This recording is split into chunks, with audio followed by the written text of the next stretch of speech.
మీకు సంగీతంతో పరిచయం ఎలా వచ్చిందో అనంత్ గారు? రంగస్థలం మీద. హ్మ్. అంటే చిన్నప్పుడు పౌరాణిక నాటకాలు అవి చిన్నపిల్లలుగా ఉండగానే వేస్తూ ఉండేవాళ్ళు. హ్మ్. మా నాన్నగారు వేస్తూ ఉండేవాళ్ళు. హార్మోనీ వాయిద్యకారులు వాయిస్తున్నప్పుడు ఇది ఈ రాగం, అది ఈ రాగం అని మా నాన్నగారు చెప్తా ఉంటే ఆయనకు కూడా అలాగే వచ్చింది. ఆయనకు గురువు ఎవరు లేరు. హ్మ్. ఆయన కూడా పద్యాలు రాగాల్లో కట్టి పాడుతూ ఉంటారనమాట. హ్మ్. అలా అబ్జర్వేషన్ మీద కొద్దిగా ఓ 30 రాగాలు తెలుసు. అంటే మరీ 30 రాగాలు తెలుసా? హ్మ్. లైన్‌గా ఒక్కోటి అనుకుందాం ఊరికే. ఏ రాగాలు తెలిసి చెప్పండి? చాలా ఈజీగా చెప్పేయచ్చు. ముందు శంకరాభరణం తీసుకున్నాం. వైట్‌లు మొత్తం. హ్మ్. శంకరాభరణం తీసుకున్న తర్వాత శంకరాభరణం నుంచి మోహన, హ్మ్. సరిగ పదస, హ్మ్. హంసధ్వని, హ్మ్. సరిగ పనిస, హ్మ్. ఆహ్, శుద్ధ సావేరి, సరిమ పదస. అబ్బా! అబ్బబ్బబ్బబ్బబ్బా! నాకు తెలిసిన రాగాలు మీకు తెలుసు. ఇది సగమదని నీలాంబర, ఆహ్, హ్మ్.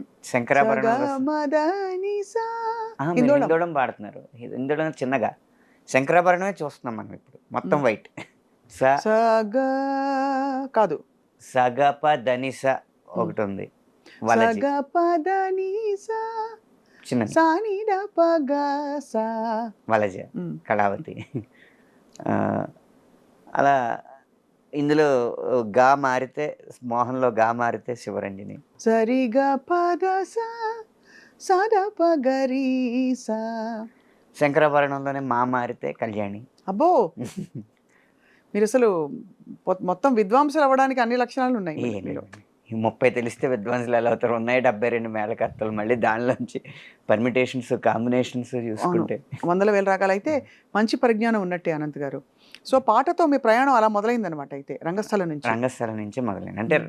నాటకాలేస్తున్నప్పుడు హ్మ్. పద్యాలు పాడుతున్నాం, డైలాగులు చెప్తున్నాం.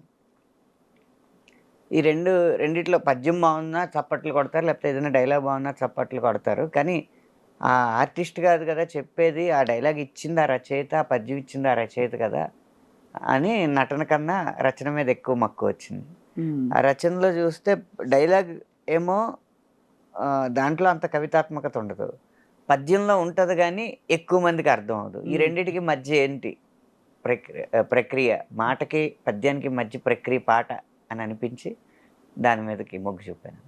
మీరు రాసిన అందమైన పాటలు చాలా అందంగా గాయని, గాయకులు పాడుతూ వచ్చారు కదా! హ్మ్. మీ పాటని మీకు ఇష్టం వచ్చినట్టు అంటే పాడిన గాయకులు ఎవరు అందమైన చెప్పండి? గాయని, గాయకులంటే అందమైన గొంతున్న గాయని, అదే అదే. గాయకులా? అంటే అందమైన గాయని, గాయకులలో అందమైన అంటే వాళ్ళ గొంతుకే ఆపాదించి హ్మ్. బెస్ట్‌గా మీ పాటల్ని అద్భుతంగా పాడే గాయకులు ఎవరంటే చెప్పగలుగుతారా ఫలానా వాళ్ళని? ఎందుకంటే ఎవరి కంఠం వాళ్ళది. 'శ్రేయ ఘోషాల్'. శ్రేయ ఘోషాల్ గారు. హ్మ్. ఆ ఇప్పటికి ఆల్ ఆ టైమ్ ఆ ఫేవరెట్. పాటల్లో అదే తను పాడిన పాటల్లో మీకిష్టమైన పాట మీ పాట? వింటున్నావా? 'బాబా బాబా.' ఆ తరిమేవర పాటండి బాబోయ్! ఏంటండి ఏం పాట గుర్తు చేశారండి. ఆ ఫస్ట్ వింటున్నావా పాట పార్ట్ గుర్తు చేశాను. 'వింటున్నావా వింటున్నావా ఎన్ని రకాల వింటున్నావాలో' హ్మ్. ఆ పాట విని తరించిపోయిన సందర్భాలు ఎన్నెన్నున్నాయో నాకు నేను చెప్పలేను. మీ పాట, రెహమాన్ గారి సంగీతం. సంగీతం. అది తమిళ్లో 'మన్నిప్పాయ' అనొస్తది. ఆహ్, అప్పటికి నాకున్న లాజిక్ ప్రకారం సారీ, థాంక్స్, ప్లీజ్ ఇవి చెప్పితే గనక ప్రేమ అవ్వదు. వాటన్నిటికి అతీతమైంది ప్రేమ అని జెప్పి తమిళ్‌లో 'మన్నిప్పాయ'ని నేను తీసుకోలేదు. మళ్ళీ 'వింటున్నావా' అనేదే నాకనిపించిందనమాట. అప్పుడు రెహమాన్ గారు కూడా అడిగారు ఇందులో 'మన్నిప్పాయ' ఎందుకు తీసుకోలేదని. మన తెలుగు క్లైమాక్స్ వేరు కదండీ! క్లైమాక్స్‌లో కలిసిపోతారు హీరో, హీరోయిన్‌లు. సో, హ్యాపీ ఎండింగే. తమిళ్‌లోనేమో విడిపోతారు. హ్మ్. కాబట్టి ఇంక విడిపోతున్నాం గాబట్టి ఇంక ప్రేమ లేదు గాబట్టి ఇంక సారీ జెప్పేయొచ్చు. హ్మ్. హ్మ్. ఇప్పుడు కలుస్తున్నారు గాబట్టి అందులో సారీకి అంత ప్రాముఖ్యత లేదనిపించి 'వింటున్నావా'గా మార్చుకున్నాను. ఇంకా హ్మ్. 'వింటున్నావా' పదం వచ్చిన తర్వాత ఎన్ని రకాలుగా వింటున్నావు, వింటున్నావా అని అడగడానికి అన్ని రకాలుగా రాశాను. 'మన్నిప్పాయే మన్నిప్పాయే' అని అలొచ్చిందా? మన్నిపాయ మన్నిపాయ అనొస్తది. వింటున్నావా వింటున్నావా వింటున్నావా హ్మ్. ఇన్నావే వేళ అంటే ఈ మీటర్స్ అన్నీ మీకు ఆ టైంలో చెప్పి ఒరిజినల్ రిఫరెన్స్ ఇచ్చి రాయించారండి ఈ పాట? పాట విన్నాను. పాట విని ట్యూన్ ఇమ్మన్నానన్న. ట్యూన్ వెర్షన్ ఉంటది గదా! తననా తననా తననే తననా తరెనా నానానే తననే నానానా మన్నిపాయా మన్నిపాయా అని ఇచ్చారు ట్యూన్. ఆ ట్యూన్కి రాశాను. One of your golden gems అండి ఈ పాట మాత్రం. అలాగా గోల్డెన్ జెమ్సా? అంటే బంగారు వజ్రాల? గోల్డెన్ జెమ్స్ అంటే బంగారులో పొందుపరిచిన వజ్రం. ఓకే, నాకు ఇంగ్లీష్ సరిగ్గా రాదు. నాకు ఇంతే ఇంగ్లీష్ వచ్చు కాబట్టి అలా సరిపెట్టుకుందాం. కానీ అనంత్ గారు, మీకు వీటన్నిటితో పాటు ఇంత హృదయమైన పాటలు రాసే మీకు అద్భుతమైన చమత్కారం ఎక్కడి నుంచి వచ్చింది? గోదావరి. ఓ అంతేగా. ఎందుకంటే నిజంగా ఇప్పుడు మీరు మిడిల్ ఈస్ట్ మ్యూజిక్ విన్నారనుకోండి, ఎక్కువ సింధు భైరవ్ రాగంలో తారాస్థాయిలో హమ్మింగ్స్ లాగా అనిపిస్తూ ఉంటుంది, అంటూ ఉంటుంది కదా.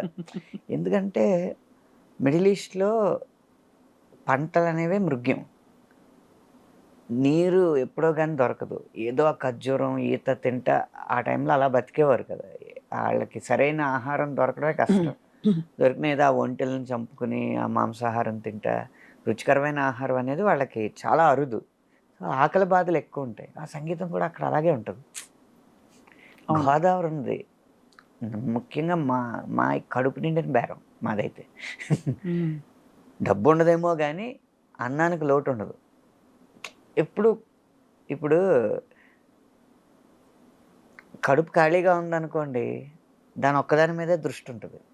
కడుపు నిండాక 100 వాటి మీదకి వెళ్తుంది దృష్టి. అందులో కొంచెం కారం కూడా లోటు లేనప్పుడు ఎటకారం ఒకటి బయటకు వస్తుంది. సో కారం, ఎటకారం, మమకారం అన్నీ ఎక్కువే మీకు, అంతేగా గోదావరి జిల్లాలో. సో మీరు రాస్తూ వచ్చిన పాటల్లో మీకు బెస్ట్ కాంప్లిమెంట్స్ అందిన పాట ఏది అంటే తాను నేనువే కదా. అన్ని రెహమాన్ గారి పాటలే మీకు ఎక్కువ కుదురుకున్నాయనొచ్చా? అలా ఏం లేదండి. ఇప్పుడు ఎటో వెళ్ళిపోయిన మనసు సినిమా ఉంది కదా, ఇళయరాజా గారిది. అది మ్యూజిక్ ఒక పాటకి నంది అవార్డు, ఒక పాటకి ఫిల్మ్ఫేర్ అవార్డు, ఒక పాటకి బిగ్ మ్యూజిక్ అవార్డు, అలా వేరు వేరు పాటలకు వచ్చినాయి. ఒకే పాటకి చాలా అవార్డులు వచ్చే సందర్భాలు ఉంటాయి, కానీ ఒకే సినిమాలో వేరు వేరు పాటలకి మంచి మంచి అవార్డులు రావడం అనేది అరుదుగా ఉంటుంది అన్నమాట. ఇప్పుడు ఈ పాటలన్నిటికీ మహానుభావులు లాంటి సంగీత దర్శకులు మీకు ఫోన్ చేసి మాట్లాడినప్పుడు మీకు ఎలా అనిపిస్తూ ఉంటుంది ఆ టైంలో? అంటే ఒక నర్వస్నెస్ ఉంటుంది, కొంత ఒక అలజడి. ఇప్పుడు లేదేమో కానీ అప్పుడు వణుకుతాయండి. వణుకుకుండా ఎందుకంటే అసలు ఫస్ట్ టైం రెహమాన్ గారిని కలిసినప్పుడు ట్యూన్ తీసుకోవడానికి వెళ్ళాను. అప్పుడు నేనంటే డోంట్ బి నర్వస్ అని ఆయనే సముదాయించారు. ఇళయరాజా గారి దగ్గరికి వెళ్ళినప్పుడు కాళ్ళు వణకడం కూడా కాదు, మొత్తం బొట్టనేల దగ్గర నుంచి తల వరకు మొత్తం బీసిపోద్ది. ఆయన కూడా చాలా ప్రేమగా మాట్లాడి అలా వాళ్ళు ఈజ్ చేసిన తర్వాతే మనం మామూలు స్థితికి వస్తాం. ఆయనకి మీరు మల్టిపుల్ వర్షన్స్ వినిపించారా? ఫస్ట్ టైం అప్రూవ్ అయిపోయింది ఆ పాట? ఫస్ట్ టైం అప్రూవ్ అయిపోయిందండి ఇళయరాజా గారి దగ్గర. అంతే రెహమాన్ బాగుంది బాగుంది బాగుంది అన్నారా? ఎలా అన్నారు? కరెక్ట్గా ఉంది, మంచి సౌండింగ్ ఉంది. ఎంత అదృష్టవంతులండి మీరు, అంటే ఇంతమంది సంగీత పరిశ్రమలో ఉండడం. అంటే ఎంత అదృష్టం దక్కిందంటే, మీకు 60ల నుంచి 70ల నుంచి మ్యూజిక్ చేస్తున్న వ్యక్తులతో కూడా పనిచేయగలిగే అదృష్టం దక్కింది. ఇళయరాజా గారు అవ్వచ్చు, విద్యాసాగర్ గారు అవ్వచ్చు, అలాగే ఇప్పుడు ఈ కాలంలో అందరినీ మెప్పిస్తున్న సంగీత దర్శకుల చేత కూడా తమన్ గారు అవ్వచ్చు, అనిరుద్ధ్ గారు అవ్వచ్చు, అలా అన్ని వయస్కుల సంగీత దర్శకులతో పనిచేసే అదృష్టం మాత్రం నాకు బాగా. మీకు అంటే మీ మనసు సింగిల్ కార్డులు. అవును, సింగిల్ కార్డు. తర్వాత మీకు ఉండే గొప్పదనం ఏంటంటే ఆనంద్ గారు, మీరు అన్ని తరాలతో కనెక్ట్ అయ్యే ఏంటి ఒక విజ్ఞత ఉంది మీలో. ఎవరి వయసు తగ్గట్టు వారితో అలా మాట్లాడడం అలవాటు నాకు. మీ వయసు ఏమిటో ఈ ప్రాసెస్లో మేము ఎప్పుడు పసిగట్టలేకపోయాం. 39 సంవత్సరాలండి, దాంట్లో అబద్ధమే ఉంది. పెళ్ళి అయిపోయాక వయసు దాచుకోవడం ఎందుకు? అంతేనా? ఇప్పుడు దాచుకుని కూడా లాభం లేదు. లాభం లేదు, ఏం పని అవ్వదు. అనంత్ గారు, మీ పాటలు పాడేటప్పుడు చాలామంది, ఇప్పుడు కొంతమంది ఇతర అన్య భాషస్థులు మీ పాట పాడేటప్పుడు సరిగా ఉచ్చరించలేదని చెప్పి కొంతమంది బాధపడిన సందర్భాలు ఉన్నాయి. మీరు ఎప్పుడైనా ఫీల్ అయ్యారు అలాగా? మీ పాటలే కాదు, సరే నేను అనేది సిద్ శ్రీరామ్ గారు కావచ్చు. మన భాష గాయకులు పాడినప్పుడు ఆదరించే మనసు ఉన్న వాళ్ళే అన్య భాష గాయకులు పాడినప్పుడు విమర్శించే అర్హత ఉన్నవారని నా ఉద్దేశం. అందరూ తెలుగువారి చేత పాడిస్తుంటే మరి ఆదరించట్లేదా? ఇంకా కూడా కొత్త గొంతు కావాలి, ఒక పదాన్ని కొంచెం తప్పుగా పలికితేనే కొత్తగా భావిస్తున్నారు. అది కాక నేను మొహమాటం లేకుండా చెప్పేది ఏంటంటే, మిగిలిన భాషల్లో ఉన్నంత నాణ్యత మన తెలుగు భాష గాయకుల గొంతుల్లో చాలా అరుదుగా కనిపిస్తుంది. కారణం మన పేరెంటింగ్ విధానం. ఎవరు చిన్నప్పటి నుంచి ఇడు గాయకుడు అవ్వాలని చెప్పి తన పిల్లల్ని పెంచట్లేదు. ఇది సెకండరీగా ఉంచు, ముందు ఐఐటి కొట్టు, లేకపోతే మెడిసిన్ కొట్టు, అన్నీ కొట్టుకుని పుస్తకాలు వేసుకుని ఎత్తునేసి కొట్టుకో, ఇవన్నీ చెప్పిన తర్వాత వాడి సహజ సిద్ధంగా ఉన్న ఆశయానికి సెకండ్ ప్రిఫరెన్స్ ఇమ్మని, ఈ సమాజం మెచ్చే ఆశయం వైపు ఫస్ట్ ప్రిఫరెన్స్ ఇచ్చి కృత్రిమంగా ఆశయాన్ని జొప్పించి దాని తపస్సు దాని వైపు చేయించి ఒక 18 సంవత్సరాలు 25 సంవత్సరాలు వచ్చిన తర్వాత వాళ్ళ సమాజానికి అనుకున్నది, తల్లిదండ్రులు అనుకున్నది ఆడు సాధించిన తర్వాత అండ్ సాఫ్ట్వేర్ ఇంజనీర్నో లేకపోతే డాక్టర్నో ఒక కార్పొరేట్గా ఆయన చేసిన తర్వాత ఇప్పుడు కావాలంటే నువ్వు ఏదైనా చేసుకోండి, ఇంకేం చేస్తాడు వాడు? అప్పటికే చిన్నప్పటి నుంచి సాధన ఉంటేనే కదా. అవును. అంటే తెలుగు వారిలో మాత్రం ఉందంటారా ఈ గుణం? తెలుగు వారిలోనే ఎక్కువ ఉంది. అంటే ఎందుకంటారు? అంటే అతి జాగ్రత్త ఏమో. చైనా వల్ల. చైనా వల్ల? ఒక సంస్థ పేరు చేయితో స్టార్ట్ అవుద్ది, ఒక సంస్థ పేరు నాతో స్టార్ట్ అవుద్ది. వాళ్ళ టీవీలో ఓదరగొట్టే ర్యాంకుల ఇది వల్ల. అది మీరు అని చూపిస్తేనే మాకు అర్థం అవుతుంది. 1 2 5 ఈసారి ఐఐటి కాంపిటీషన్లో వరుసగా 1 1 1 2 2 2 5 6 7 7 7 ఇలా 10 లోపు 100 ర్యాంకులు సాధించిన సంస్థ మా అయిపోయింది. అమ్మ బాబోయ్, చాలా విషయం గమనించారు మీరు. అంటే ఎంత పెద్ద విషయం. మరి అంత ఊదరగొట్టేస్తుంటే మావాడు అందులోకి వెళ్ళిపోవాలి, మావాడు కొట్టేయాలి, మావాడికి కట్నం వచ్చేయాలి. ఇదే అవును. మా అమ్మాయి వెళ్ళిపోవాలి, మా అమ్మాయి మెడిసిన్ కొట్టేయాలి, మంచి ర్యాంక్ కొట్టేయాలి, తక్కువ కట్నం ఇచ్చుకోవాలి. ఈ ఇదితో వెళ్తున్నప్పుడు ఎలా కుదురుతుందండి? ఇప్పటికే ఆ జబ్బు పోలేదు. పోనీ సింగర్ని చేద్దాం అనుకున్న తల్లిదండ్రులైనా దేని చూసి ఇన్స్పైర్ అవుతున్నారు? రియాలిటీ షోస్ని చూసి. ఆల్రెడీ వచ్చేసిన సినిమా పాటని ఎవరో అమ్మాయో అబ్బాయో పాడితే దానికి నుంచి తప్పట్లు కొడుతుంటే నువ్వు కూడా అలా కొట్టించుకోవాలని చెప్పి ఆ సినిమా పాటలు ప్రాక్టీస్ చేస్తున్నారు. సాధన లేదంటారు? సాధన అనేది జానపదం, శాస్త్రీయం, లలితం, పాశ్చాత్యం, ఈ సంగీతాలన్నిటిలో ఉన్న పునాదులు ఏంటి అవి సాధన చేయాలి. మన జీవితంలో నేర్చుకున్న కళని, మన జీవితంలో ఎదురైన అనుభవాల్ని క్రోడీకరించి కలగలిపి మనదైన కళ బయటికి తీస్తే అది సినిమాకు ఉపయోగపడుతుంది. కానీ సినిమాలో వచ్చేసిన వాటి ద్వారా నేర్చుకుని మళ్ళీ సినిమాల్లో పైకి వద్దామంటే అది అవ్వదు. ఎప్పుడు మన ఒరిజినాలిటీ ఉంటేనే కదా సినిమాలో ఒక ప్రత్యేకత ఉంటుంది. కరెక్ట్, అంతేగా. పెంచిల్ దాస్ గారి పాటలు ఉన్నాయి, ఎందుకు నచ్చినాయి? ఆయన మట్టి వాసనని ఆ పాటల్లో జొప్పించగలిగారు కాబట్టి. అవును. కాసుల శ్యామ్ గారి పాటలు ఎందుకు నచ్చుతున్నాయి? ఆ తెలంగాణ సంస్కృతిని కమర్షియలైజ్ చేయగలిగారు కాబట్టి. అలా మన జీవితంలో అనుభవాలని సినిమాకి ఇవ్వాలి, కానీ సినిమా ద్వారా మనం అనుభవం పొందకూడదు. అవును. అది గమనించకుండా రియాలిటీ షోస్ని టార్గెట్గా పెట్టి అందులో సెలెక్ట్ అవ్వకపోతే ఏడుపులు పెడబబ్బులు పెట్టుకుని చేస్తున్నారు తప్పితే మూలాన్ని గమనించట్లేదు. ఇలాంటి వాతావరణంలో తెలుగులో గొప్ప గొంతులు వస్తాయని ఎలా ఎక్స్పెక్ట్ చేస్తాం? కానీ బట్ నిజానికి సంఖ్యాపరంగా చాలామంది శిక్షణ పొందుతూ చాలామంది గొంతుకులు ఉన్నారు ఇక్కడ మీరు అన్నట్టు. కానీ విలక్షణమైన గొంతుకులు అడుగుతున్నారంటే మేబీ అక్కడ చెన్నైలో ఇప్పుడు చిన్మయి గారు కావచ్చు, తెలుగింటి అమ్మాయి అయినా కూడా చెన్నైలో స్థిరపడి తను అద్భుతమైన వాయిస్, డబ్బింగ్, అసలు తన పాట అయితే చెప్పక్కర్లేదు. అంటే సౌత్ ఇండియాలో ఎలా అయితే శ్రేయా ఘోషాల్ ఒక పేరు సాధించారు, శ్వేతా మోహన్ గారు కావచ్చు, పురుషుల్లో మన సిద్ శ్రీరామ్. కానీ సిద్ శ్రీరామ్ మీదే చాలా విమర్శలు వచ్చాయి ఆ మధ్య.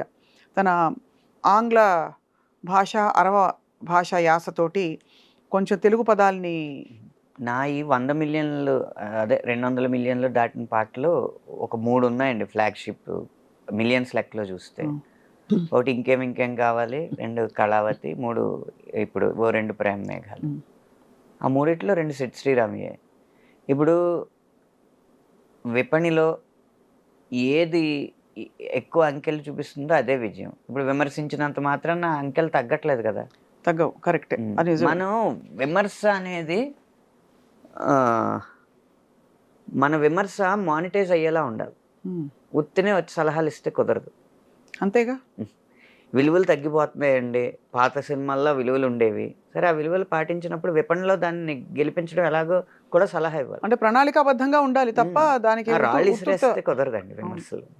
చాలా ఎంత గొప్ప పాయింట్ చెప్పారు. ఇంత క్లారిటీ ఎలా వచ్చింది ఆనంద్ గారు మీకు? మళ్ళీ గోదావరి జిల్లాలేనా? కాదు, మీరు ఎంత క్లియర్గా ఉన్నారు చూడండి. మీరేమీ దాన్ని ఖండించట్లేదు, బట్ ఏంటది తినడానికి ఉపయోగపడిన ఇడ్లీలు ఎందుకు అంటున్నారు? అంతేనండి. అంటే విలువలు, సినిమా అనేది ఒక వ్యాపారాత్మకమైన కళ లేదా కళాత్మకమైన వ్యాపారం. ఈ కళా వ్యాపారం మిళితమైనప్పుడు ఒక కళ గురించో ఒక వ్యాపారం గురించో మాట్లాడకూడదు. రెండింటిని రెండు కళ్ళుగా భావించి చూడాలి. కడుపు నింపని కళలెందుకు, తనకు మాలిన ధర్మమెందుకు, అంతేనా? అంతే కదండి. ఏదైనా ఉంటుందండి. ఇప్పుడు శంకర్ మహాదేవన్ గారి సాధన ఎంత గొప్ప సాధన అది. ఆయన ఏమి శాస్త్రీయ సంగీతాన్ని ఎక్కడో కప్పేసి పాశ్చాత్య సంగీతం వైపో లేకపోతే చౌక సంగీతం వైపో వెళ్ళలేదు కదా. ఆ శాస్త్రీయ సంగీతానికి వ్యాపార దృక్పథం ఎలా జోడించాలనేది నేర్చుకున్నారు. అందుకే ఆయన పాటలు హిట్ అయినాయి, ఆయన గొంతు హిట్ అయింది. కరెక్ట్. ఆ రకంగా ఎవరు సాధన చేశారు? శంకర్ మహాదేవన్ గారు గమకాలు అంత బాగా తిరగడానికి కారణం ఏంటని అడిగితే ఒక చోట చెప్పారు, సాధన. వర్ణాలు ఉన్నాయి కదా, ఆ వర్ణాలు లిరిక్తో కాదు, స్వరంతో కాదు, అకారంతో సాధన చేశారు. చిత్ర గారు కీర్తనలన్నీ అకారంతో సాధన చేశారు. ఈ అన్ని సాధనలు చేయిస్తున్నారా పేరెంట్స్? రియాలిటీ షోల వైపు చూస్తున్నారా? చైనా వైపు వెళ్తున్నారా? అలా చైనాలో చదివితే వచ్చే ప్రొడక్ట్స్ కూడా చైనా ప్రొడక్ట్స్ వస్తాయి, చూడడానికి బాగుంటాయి. గొప్ప మాట, టంగుమని చెంప చెల్లు అనిపించావు మన పాత డైలాగ్ చెప్పారంటే. బట్ ఆనంద్ గారు, గాయకులకి ఇన్ని సాధనలు ఉంటాయి కదా, గేయ రచయితలకు ఏముంటాయి సాధనలు? అంటే మిమ్మల్ని మీరు నిత్యం నేర్చుకోవడానికి, లేదు మీ వొకాబులరీ కావచ్చు, ఇంకోటి కావచ్చు. గాయకుడికి నిజంగా కఠోర సాధన చేస్తే ఒక 6 సంవత్సరాల్లో, అప్పుడు దాకా మామూలుగా పాడని వ్యక్తి కూడా ఒక 6-7 సంవత్సరాల్లో గాయకుడు అవ్వచ్చు. రచయితకు కూడా సాధన ఉంటుంది, అది కూడా పుట్టుకతో వచ్చేదేం కాదు. కాకపోతే ఆ 6 కాదు 15 సంవత్సరాలు పడుతుంది. ఒకటి, మౌలికమైన విషయాలు తెలుసుకోవాలి. ఏంటి పాట అంటే? ఫస్ట్ కవిత ఏంటి? లోపల ఆలోచన, భావాన్ని ఆలోచనగా, ఆలోచన పదంగా, పదాన్ని వాక్యంగా మార్చడం, వచ్చిన భావాన్ని అలా వాక్యంగా మార్చిన దాన్ని లయబద్ధంగా చేయడం పాట, అంతే కదా. ఇప్పుడు భావం ఎలా ఉండాలి?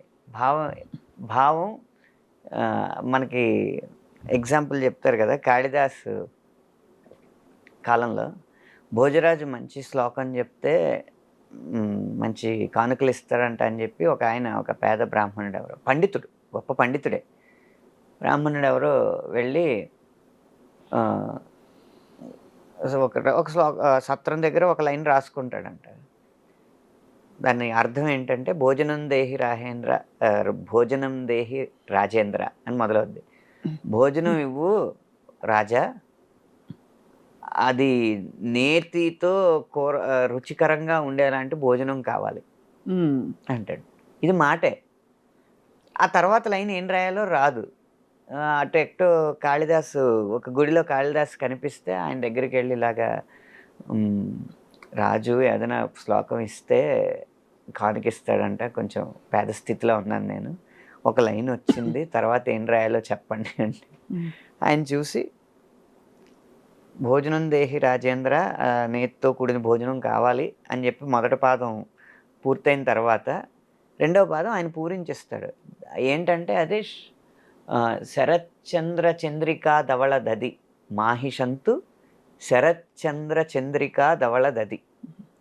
అంటే దది పెరుగు, ధవళ తెల్లని పెరుగు, చంద్రిక వెన్నెల్లాంటి తెల్లని పెరుగు, శరత్చంద్ర చంద్రిక చందమామ యొక్క వెన్నెల్లాంటి తెల్లని పెరుగు, శరత్ కాల ఋతువులో ఉన్న చందమామ వెన్నెల్లాంటి తెల్లని పెరుగు. అది దేనిది? ఆవుది కాదు, మాహిషంతు, గేదెది కావాలి. ఎందుకంటే ఆవు పెరుగు కొంచెం ఎంతో కొంత పసుపు రంగులో ఉంటుంది. కరెక్ట్.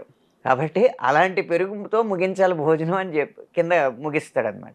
ఇది కవిత్వం అవుద్ది, పైది వాక్యం అవుద్ది. ఎప్పుడైనా ఒక ఉపమానం ఒక ఉపమానం ఉండాలి, ఆ భావానికి తగ్గట్టుగా పదాలు ఎంచుకోవాలన్నమాట. అలా కవిత్వం పుట్టిన తర్వాత దాన్ని లయబద్ధంగా ఎలా పెట్టాలి. ఇప్పుడు శరత్చంద్ర చంద్రిక ధవళదది, మీరు ఆది తాళంలో పాడండి దాన్ని. శరత్చంద్ర చంద్రిక, ధవళ శరత్చంద్ర చంద్రిక ధవళదది, అదొక అదొక పద్ధతి. పాదం అవుద్ది. అప్పుడు తనన్న తననా తననన అది ట్యూన్ అవుద్ది. కింద పూరించుకోవాలి దాన్ని ఇంకో దాంతో. అలా ఆ ప్రక్రియని నెమ్మదిగా నేర్చుకుంటూ సాధన చేస్తే మన భావాన్ని ఆలోచనగా, ఆలోచనని వాక్యంగా, వాక్యాన్ని లయబద్ధంగా, ఆ లయని కావలసిన నడకలో ఆది తాళమా, ఖండమా, మిశ్రమా కావలసిన నడకలో పెట్టడం. ఇప్పుడు ఇలాంటి భావాన్ని ఇంకా కలోక్యల్గా చెప్పాలా, ఇంకా రాయల్గా చెప్పాలా అన్న పదాల ఎంపిక, ఈ ఎంపిక జరగాలంటే, కలోక్యల్గా జరగాలంటే ఎలాంటి జానపద రచనలు చదవాలి, రాయల్గా కావాలంటే ఎలాంటి ఉత్కృష్టమైన గ్రంథాలు చదవాలి, అవి పోగు చేసుకుంటా అలా సాగిస్తే పాట రాయడం వస్తుంది. మీరు మరి మీ రెపర్టుఆర్ అంటే మీ ఈ ప్రక్రియలో మీ పాటల జాబితా, సంఖ్య, ఇంకా అనేక రకాలు అంటే శైలులు పెంచుకునే క్రమంలో వాగ్గేయకారుల శైలిలు చూసుంటారు కదా అనంత్ గారు, చూసారా? అన్నమాచార్యుల వారి శైలి ఏమిటి? సో ఎవరి శైలి మీకు బాగా, ఎందుకంటే మనం అప్పుడప్పుడే అనేక కొత్త రకాలు, ఇప్పుడు త్యాగరాజ యోగ వైభవం, అగరాజ యోగ వైభవం, రాజయోగ వైభవం, యోగ వైభవం, వైభవం భవం వం శ్రీ త్యాగరాజ యోగ వైభవం అని వస్తుంది. గోపుచ్చి అంటారు కదా, అదే ఆవు తోకలాగా. అప్పుడు అలా ఉంది. ఇప్పుడు గోపుచ్చేతి దీన్ని ప్రయోగించాలి, ఏం చేయాలి అన్నప్పుడు ఏదో ఆలోచిస్తాం, మనకేదో తడతది. మన అంతరంగాలు, తరంగాలు, రంగాలు, గాలు, అలా. ఇంకా కావాలంటే అన్య భాష పదం వాడాలంటే లు, బాత్రూమ్. అర్థమైంది. ఇలా సాధన చేసి ఇప్పుడు ఏదో మీరు చెప్పారు కాబట్టి ఏదో వచ్చింది చెప్పాను. అర్థమైంది. అంటే ఈ ప్రక్రియలని ఇప్పుడు ఆధునిక సాహిత్యంలో మనం వాడుతున్నామా అని, అనేక ప్రక్రియలు వాగ్గేయకారుల, అంటే అది ఆస్వాదించే రసజ్ఞత ఉండాలి కదా. అవును, అలాంటిది ఉన్నప్పుడు వాడతాం. నేను ఇది ముక్తావళి అలంకారం వాడాను దీంట్లో. ఏకువలో నా గోదారి ఎరుపెక్కింది, ఈ ఎరుపుని తీసుకోండి. ఆ ఎరుపేమో గోరింట పంటయింది, పంటను తీసుకుని. పండిన సేతికెన్నో సిగ్గులొచ్చి, సిగ్గుని తీసుకుని. సిగ్గంతా సీర గట్టింది, చీరను తీసుకుని. సీరలో సందమామ ఎవ్వరమ్మ, ఆ గుమ్మ సీతమ్మ. గోదావరి నుంచి సీతమ్మ వరకు దాన్ని ముక్తావళి అలంకారం అంట. అలాగే యమకం అని ఒక శబ్దాలంకారం ఉంటుంది నారప్ప పాటలో. కాలయముడివై పూన కాలయముడివై అని ఒక పదం వస్తుంది. అంటే కాలయముడు అన్న పదమే అది. ఆ పూన అనేది చేర్చేటప్పటికి పూనకాలయముడివై అంది. అలాగే చేఖానుప్రాస అని ఉంటుంది. అంటే పక్కనే ఉండాలి, అదే పదం ఉండాలి, కానీ వేరే అర్థం ఉండాలి. పిసినారి నారివే పిసరంత పలకవే. నారి అనేది ఉంటుంది కదా, నారి అంటే స్త్రీ, వనిత. పిసినారి అంటే లోభి. పిసినారి నారివే అదనమాట చేఖానుప్రాస. దీనేమంటారు? వెన్నెల్లో గోదావరి కలవరం కలవరం అని వస్తుంది. అది యమకమే. ఎందుకంటే ఇప్పుడు ఆ కలవరం పక్కన వస్తే చేఖానుప్రాస. అయ్య బాబాయ్, భాషలో ఎన్ని పార్శ్వాలు ఉంటాయో మాట్లాడేస్తాం, కానీ ఇవన్నీ మీరు పద్ధతిగా నేర్చుకున్న జ్ఞానమా లేక అక్కడక్కడ ఇలాంటి మీలాంటి పండితులు అందరూ చెప్తుంటే వచ్చిన. దేవదేవం భజే నన్ను పండితులు అన్నారా మరి మీరు నువ్వు? పండితులే కదా, సంగీతంలో మీరు పండితులే నాకన్నా. సంగీతం నేర్చుకున్నామండి, అది ఆ అవును. తల్లిదండ్రుల భిక్ష అవును. గురువుల. అప్పుడు మీరు మీరు చెప్పారు కొంతల వరాలు రాగం గురించి చెప్పారు. ఇంకో ఎవరి దగ్గరో నేను కొంతల వరాల గురించి చెప్పాననుకోండి, అది స్వప్న గారు చెప్పారని వాళ్ళకి సమాచారం ఉండకపోవచ్చు. నాకు తెలుసు అనుకుంటారు. అలా. సో ఇసి ఖుషి మే హ్మ్. మీరు హిందీ పదాలు ఏమైనా వాడుతున్నారా మీ పాటల్లో? అప్పుడప్పుడు అంటే నాకు హిందీ పూర్తిగా రాదు. ఆ ప్రాసలో కలిస్తే వాడుతా ఉంటాను అప్పుడప్పుడు. అనంత్ బాసులు వచ్చిండ్రే బేసులు పెంచుండ్రే బాక్సులు బద్దలురే యాష్ కరే డానులు వచ్చిండ్రే డాన్సులు దంచుండ్రే ఫ్యాన్స్కి పండగే జూంబరే ఏ కొండాలైనా పిండి చేసే కండలున్నోడే గండాలైన దండం పెట్టే గుండె దమ్మోడే వీళ్ళిద్దరిట్టాగొస్తే భూమ్ దద్దరిల్లాలంటే హే టాలీవుడ్ ని తారుమారేంగే తార్మార్ తక్కరు మార్ ఒక విచిత్రమైన విషయం అడగాలి అనంత్ గారు. మ్మ్. మీరు 20 ఏళ్ళుగా ఇండస్ట్రీలో ఉన్నారు.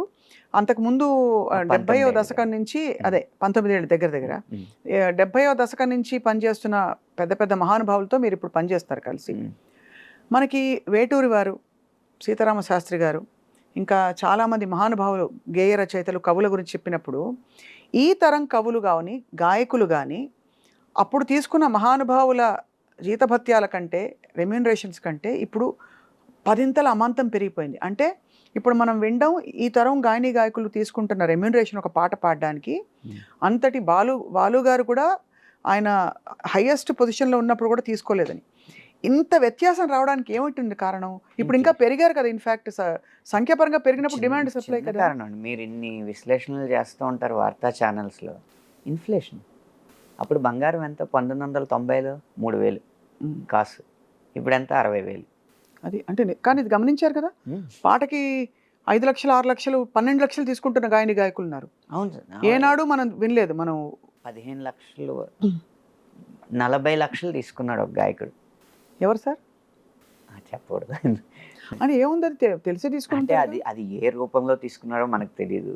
అది వైట్ ఎంతో తెలియదు, బ్లాక్ ఎంతో మనకు తెలియదు. అది తెలియనప్పుడు మనం చెప్పి ప్రూఫ్ లేదనుకోండి, కరెక్ట్ పేరు చెప్పకూడదు. కానీ అలా పెద్ద పెద్ద అలాంటి సమాచారం కూడా ఉంది. సమాచారం అలా తీసుకుంటున్న గాయని గాయకులు ఉన్నారు. ఉమ్. అంటే నిజంగా ఇవాళ ఇండస్ట్రీలో నిలదొక్కుంటే కాసుల పంటే. అంటే ఇక్కడ నిలదొక్కుకోవడం కంటే కూడా అండి, వచ్చిన సక్సెస్ అనేది ఎలాంటిది అనేది ముఖ్యం. తెలియకుండా ఒక పాట అన్నీ కలిసి వచ్చి అది 1000 మిలియన్లకి వెళ్ళిపోయింది అనుకోండి, అమాంతం పెరుగుతుంది. అంతే. వ్యాపారాన్ని బట్టే ఉంటుంది ఏదైనా. అంతే అంతే అది అది ఖచ్చితంగా అది దాన్ని గౌరవిస్తూనే. మీకు ఎప్పుడైనా లీన్ పీరియడ్స్ వచ్చాయి మీరు వచ్చిన కొత్తల్లో కానీ? అంటే కొంత ఖాళీ ఉన్న సమయాలు వచ్చి ఏమిటి నేను అని వచ్చిన ఒక 10 నెలలు అంటే అప్పుడప్పుడు ఒక పాట రావడం అలా అయింది, కానీ ఆ తర్వాత నుంచి ఎప్పుడు పొద్దున్న లేస్తాయి బాబు ఆయనకి పాట ఇవ్వాలి అన్న ఇదితోనే, కానీ ఈరోజు ఏం పాట లేదు రాయడానికి అన్న రోజు ఎప్పుడూ లేదు నాకు ఈ 19 సంవత్సరాలు. చాలా గొప్ప వరం మీకు అది. బహుశా మీరు అనుకుని ఉండరు కదా అనంత్ గారు? నేను అనుకున్నాను.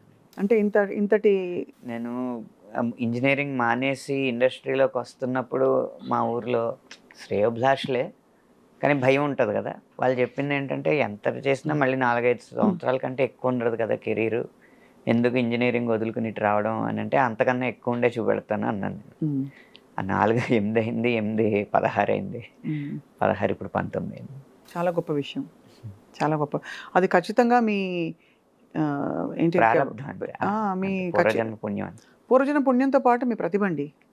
ఎందుకంటే అందరినీ మెప్పించడం అంత సహజం కాదు. అంత ఎంత పుణ్యాలు ఉంటే మాత్రం. నా ప్రతిభ పాండిత్యంతో పాటు ఏదైనా ఆ ఆవగింజ అంత అదృష్టాన్ని కూడా నమ్మాలండి. ఆవగింజ ఎక్కడంటే మీ పాటలు హిట్ అవ్వడం, అదే ఆ స్థాయిలో హిట్ అవ్వడం అనేది ఆవగింజ ఖచ్చితంగా. అవును. ఓ 4 హిట్ పాటలు పాడుకుందాం అనంత్ గారు మీవి.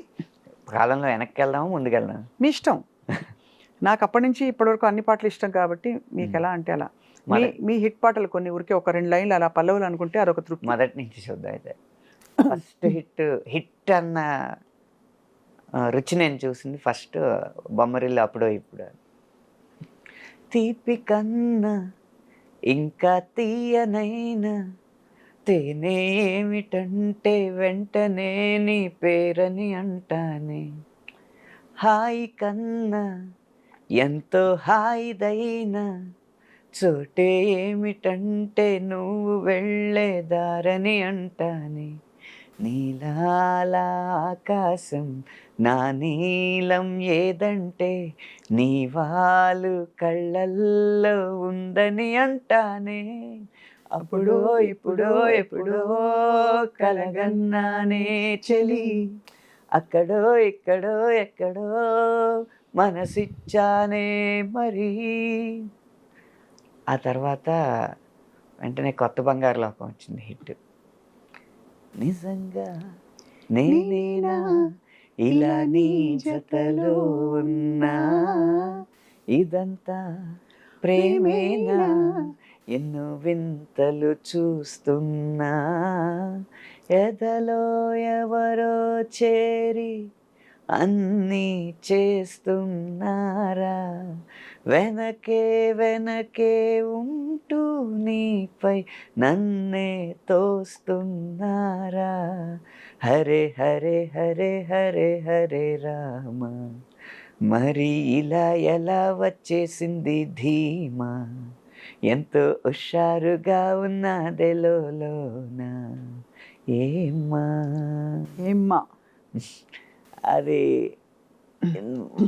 వరుసగా ఇలాంటి లవ్ సాంగ్ పడుతున్న టైంలో పరారే పరారే పప్ప పరారే బడ్డెట్టి భయం పరారే, చలో రే చిందేసి చలో రే పందెంలో జయం ఖరారే లాంటి మాస్ కానీ, రబ్బరు గాజులు రబ్బరు గాజులు తెచ్చానే, రిబ్బను పువ్వులు రిబ్బను పువ్వులు తెచ్చానే, అమ్మని అబ్బని అత్తిలి పొమ్మని హత్తెరిని ఇద్దరికొచ్చానే, నువ్వంటే పడి పడి నువ్వంటే పడి పడి నువ్వంటే పడి పడి చేస్తానే, నీ వెంటే పడి పడి వస్తానే అని ఓహో మాస్లో ఉన్నాడనమాట అని వచ్చినప్పుడు, నమ్మవేమో గాని అందాల యువరాణి నేలపై వాలింది నా ముందే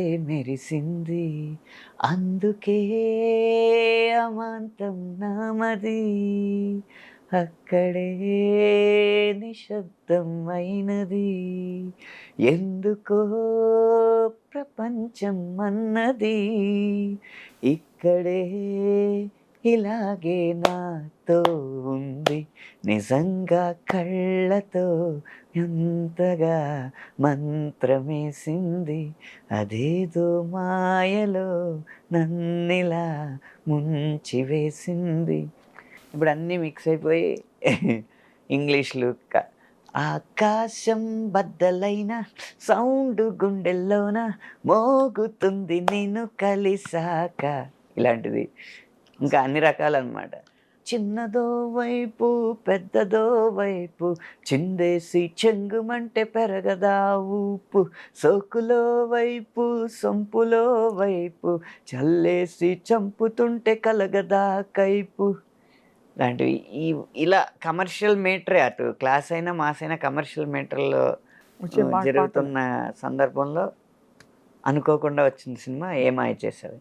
అబ్బబ్బబ్బబ్బ అసలు ఆ పాటలు మంది ముందుకొచ్చి అందాలు సల్లుతున్న ఈ గుండెకేమవ్వలా, ఓ నిన్న కాక మొన్న వచ్చి ఏ మాయ చేసావే పిల్లి మొగ్గలేసిందిలా, హోసాన హోసాన గాలుల్లో నీ వాసన, హోసాన పువ్వుల్లో నిన్ను చూసిన, ఏ సందు మారినా ఈ తంతు మారునా, ఓ నా వల్ల కాదు ఇంకా నన్ను నేను ఎంత ఆపినా, హోసాన ఊపిరినే వదిలేస్తున్నా, హోసాన ఊహల్లో జీవిస్తున్నా. ఇది కంటిన్యూ అవుతూ కొంచెం ఈ సాహితీ పరిమాణాలకి ఇంకా కావ్య గౌరవం అద్దేలాగా, కోటి కోటి తారల్లో నా చందమామ ఉన్నన్నాళ్ళు నీ మనస్సులో నేనుంటానే, నీటి మీద ఆ కైలాసం తేలకుండా ఉన్నన్నాళ్ళు నీ తపస్సునే చేస్తుంటానే, గాలిలోన ఆరో ప్రాణం కలవకుండా ఉన్నన్నాళ్ళు నిన్ను నేను ఆరాధిస్తా నీ కోసం ఆరాధిస్తా. మళ్ళీ పూర్తి వెనక్కి మాస్ అసలు పూర్తి శాస్త్రీయం ఏమన్నా రాశారా? పూర్తి శాస్త్రీయం అంటే ఉదాహరణకి మన తెల్లవారదేమో స్వామి ఆ టైపు. శుభప్రదం విశ్వనాథ్ గారి మూవీలో ఒక శాస్త్రీయం జానపదం జుగలబందీ సన్నివేశం వస్తుంది అనమాట. ఆ పాట ఏంటంటే అనుకోకుండా బాలు గారు పాడు అని చెప్పి గదమాయిస్తే జై హింద్ అంటాడు హీరో క్యారెక్టర్ నరేష్ గారు. జై హింద్ అన్న పదం నుంచి అతనికి ఇన్స్పిరేషన్ వచ్చి జానపద శైలిలోనే ఎత్తుకుంటాడు అనమాట. ఇది సల్లనయ్యనే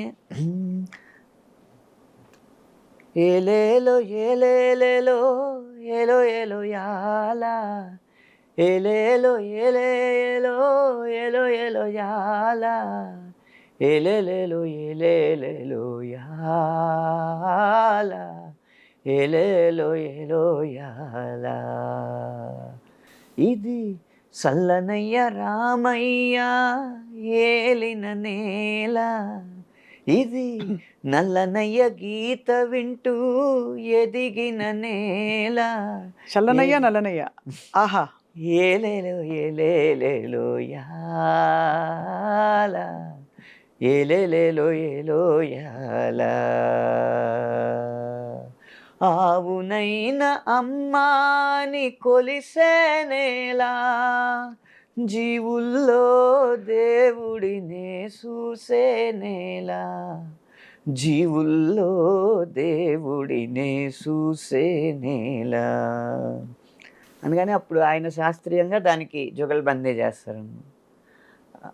అలా చేస్తూ చేస్తుండగా పాటలో చివరి అంకం వచ్చేటప్పటికి అన్నీ ఈ నేల ఎలాంటిది అని చెప్పడానికి వేద భూమిలో అణువణువు నాదమయం, ఈ నాద భూమిలో ప్రతి కణువు రాగమయం, శుకపికాల మెలకువలే శుద్ధ సావేరిగా, రాతిరప్ప కదలికలే రీతి గౌళగా, అబ్బో హిమనదాల నడకలవే హిందోళంగా, హాసములై పూసిన ఈ సదయ హృదయ కమలములే, పులకలొలికి పలుకు కలికి పదములు హంసానందిగా, నినదించిన భూమి నిను పెంచిన